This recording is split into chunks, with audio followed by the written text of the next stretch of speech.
सोडायचा विचार करत असला तर पोलिसांची परवानगी घेणं कायद्यानं बंधनकारक आहे. आता याची अंमलबजावणी आपल्या भारतामध्ये एवढी होताना दिसत नाही.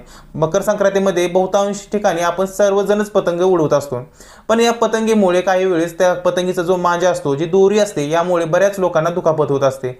मग काही लोकांच्या नरड्याला किंवा गळ्याला लागून ते जाग्यावरती जखमी होणं किंवा मरणसुद्धा पावलेलं आहे. अशा घटना आता देखील नुकत्याच होऊन गेलेल्या आहेत आणि पूर्वी देखील घडल्या आहेत. परंतु असं जर घडलं तर त्या व्यक्तीला, ज्याच्यामुळे त्या व्यक्तीला त्रास झालेला आहे, त्या पतंगाच्या किंवा त्या बलूनच्या, त्या फुग्याच्या ओनरला 2 वर्ष शिक्षा आणि 10 लाखापर्यंतचा दंड देखील होऊ शकतो. तसंच या कायद्याअंतर्गत कलम 9 मध्ये असं सांगितलं आहे की ज्याला एअरक्राफ्टमुळे नुकसान होईल त्याला भरपाई मागण्याचा अधिकार आहे. म्हणजे तुम्ही कॉम्पेन्सेशन किंवा नुकसान भरपाई सुद्धा क्लेम करू शकता. मग ते विमान तुमच्या शेतामध्ये जर कोसळलं असेल, ते नुकसान माणसाला झालेलं असो किंवा प्रॉपर्टी झालं असो.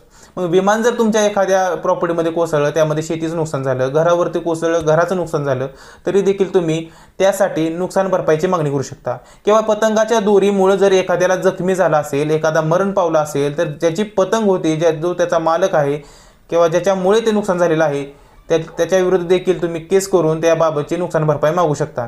त्यामुळं जर तुम्ही आता इथून पुढे कधी पतंग उडवणार असाल, आता ह्याची जी अंमलबजावणी आहे ती एवढी स्ट्रिक्टली होत नाही, परंतु काही गोष्टी आहेत जसं की ड्रोन, हवेमध्ये फुगा सोडणे, मोठा जो फुगा आपण सोडतो हवेमध्ये, त्याबाबतचं, यासाठी तुम्ही कमीत कमी त्यासाठी परवानगी घेतली पाहिजे. जर पतंग उडवताना जरी तुम्ही परवानगी घेतली नाही आणि तुमच्या त्या पतंगाच्या मांजामुळे, दोरीमुळे जर कोणाला नुकसान झालं, तर लक्षात राहू द्या, हा एक गुन्हा आहे आणि तो कुठं आहे हे तुम्हाला माहीत होण्यासाठीच मी हा व्हिडिओ बनवलेला आहे. त्यामुळे इथून पुढे कधी पतंग उडवताना किंवा हवेमध्ये फुगा सोडत असताना तुम्ही पोलिसांची परवानगी नक्की घ्या.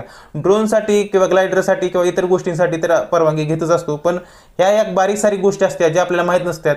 पण कोर्टामध्ये मला कायदाच माहीत नव्हता हा डिफेन्स घेता येत नाही. आपल्या भारतामध्ये जो कोणी भारताचा नागरिक असेल त्याला कायदा माहीत आहे असं गृहीत धरूनच कोर्ट सगळ्या गोष्टी करत असतं. त्यामुळे मला कायदा माहीत नव्हता. मला कायदा माहीत असता तर मी परवानगी घेतली असती. मला कायदा माहीत असतं तर मी माझ्या वापरला नसता किंवा काहीतरी दुखापत होईल असं कृत्य केलं नसतं. असं परत डिफेन्स किंवा बचाव तुम्ही घेऊ शकत नाही आणि तुम्हाला शिक्षा होण्यापासून कोणीही वाचवू शकत नाही. यामुळे या गोष्टींचं गांभीर्य बाळगून तुम्ही या कायद्याचं अंतर्गत तुम्ही त्याची रीतसर परवानगी घ्या. परवानगी कोणी नाकारणार नाही, परंतु रीतसर जर तुम्हाला करायचं असेल, उद्या भविष्यात तुम्हाला काही त्रास नको असेल, तर तुम्ही नक्की घेऊ शकता. आणि असेच कायदेशीर माहितीसाठी या चॅनलला सबस्क्राईब करा. आणि हा जर व्हिडिओ तुम्हाला आवडला असेल आणि युजफुल वाटला असेल तर तुम्ही या व्हिडिओला देखील लाईक करा. धन्यवाद.